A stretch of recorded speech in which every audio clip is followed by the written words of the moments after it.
사실 이미 오래전에 단독 특종을 발굴해내신 분이 있대요. 여기에 있습니다. 예, 당시에 날아다녔다는 이동관 기자님. 예, 어떤 기자였는지 보도를 부탁드립니다. 뭐 사실 이제 이 기자인데요. 사실 이제 이 기자인데요.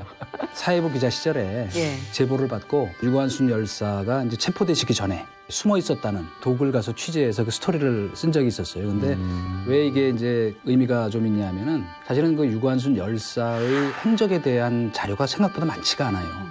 그러니까 이 마지막에 체포됐었던 그 상황에 대한 증언 이게 나름 굉장히 의미가 있고 또 그때 고증을 이렇게 종행을 해보니까 딱 맞더라고요. 기사 내용은 뭐 간략히 말씀드리면 우리로 치면 재당숙인데 그분이 살아계셨어요. 그때 9살이었는데 상황을 아주 생생하게 기억을 하시더라고. 독에 이제 갑자기 들이닥치니까 거기 숨은 거예요. 근데 끌어내려고 하니까 있는 힘을 다해서 일본 현병을 때렸는데 뺨을 맞고 쓰러진 사람이 거의 반나절 동안 거의 혼절하고 있었을 정도였대요. 그 뒤에 어쨌건 이제 끌려가서 서대문 형무소에 있을 때 이신애라고 유명하신 이분도 여성 독립운동가인데 이분이 같은 방에서 같이 또 모의를 해서 3.1운동 1주년 기념 그 시위를 옥중에서 벌인 거예요. 그분이 들었다고 증언을 했어요. 독에 숨어 있다가 잡혔다. 네. 그거를 당시 성신여대 이현희 교수님이 또 증언을 해줬기 때문에 딱 맞춰보니까 100% 맞더라고요. 네. 그리고 원래는 굉장히 날씬하고 예쁜 미인이었답니다. 근데 저희가 이제 보고 있는 사진은 고문을 당해서 얼굴이 분 거였지요. 근데 참 짠하더라고요. 근데 이제 유관순 열사의 그 기록이 없잖아요.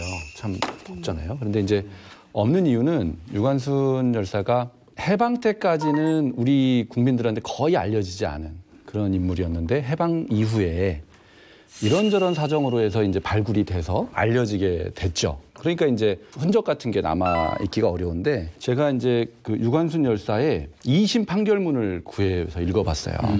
3.1운동이 있은 2개월 후에 1심에서 6년 판결을 받고 항소를 해서 2심이 열렸는데 이 사건에서 11명이 피고인으로 등장을 해요. 그런데 판결문에 그 범죄 이유가 쭉 나오는데 거기서 유관순 열사가 제일 먼저 나와요. 제일 앞에.